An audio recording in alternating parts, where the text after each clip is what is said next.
বন্ধুরা দ্বিতীয় টি-20 জিতিয়ে বিশ্ব রেকর্ড গড়লেন তিলক বর্মা।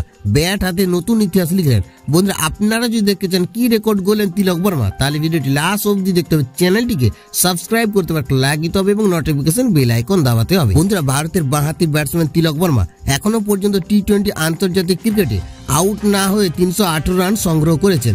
25 জানুয়ারি শনিবার তিলক বর্মা টি-20 আন্তর্জাতিক ক্রিকেটে আউট না হয়ে সর্বোচ্চ রান করার বিশ্ব রেকর্ড গড়েছেন এবং এরই মাধ্যমে চেন্নাইয়ের দ্বিতীয় টি-20 ম্যাচে ভারতের দুর্দান্ত 2 উইকেটের জয় নিশ্চিত করেছেন। বন্ধুরা নিজের আগে 3টি টি-20 আন্তর্জাতিক ইনিংসে 19, 120, 107 রান করার পর চেপকে তিনি 55 বলে অপরাজিত 72 রান করে তার ফলে গড়ে ফেলে রেকর্ড।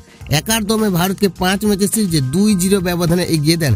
এখনো পর্যন্ত তিনি টি-20 আন্তর্জাতিক ক্রিকেটে আউট না হয়ে 318 রান করেছেন। বন্ধুরা এর আগে এই রেকর্ড ছিল নিউজিল্যান্ডের মার্ক চ্যাপম্যানের দখলে, যিনি আউট না হয়ে 271 রান করেছিলেন। এরপর তালিকায় আছেন শ্রেয়াস আয়ার 240, অ্যারন ফিঞ্চ 240 এবং ডেভিড ওয়ার্নার 239 রান।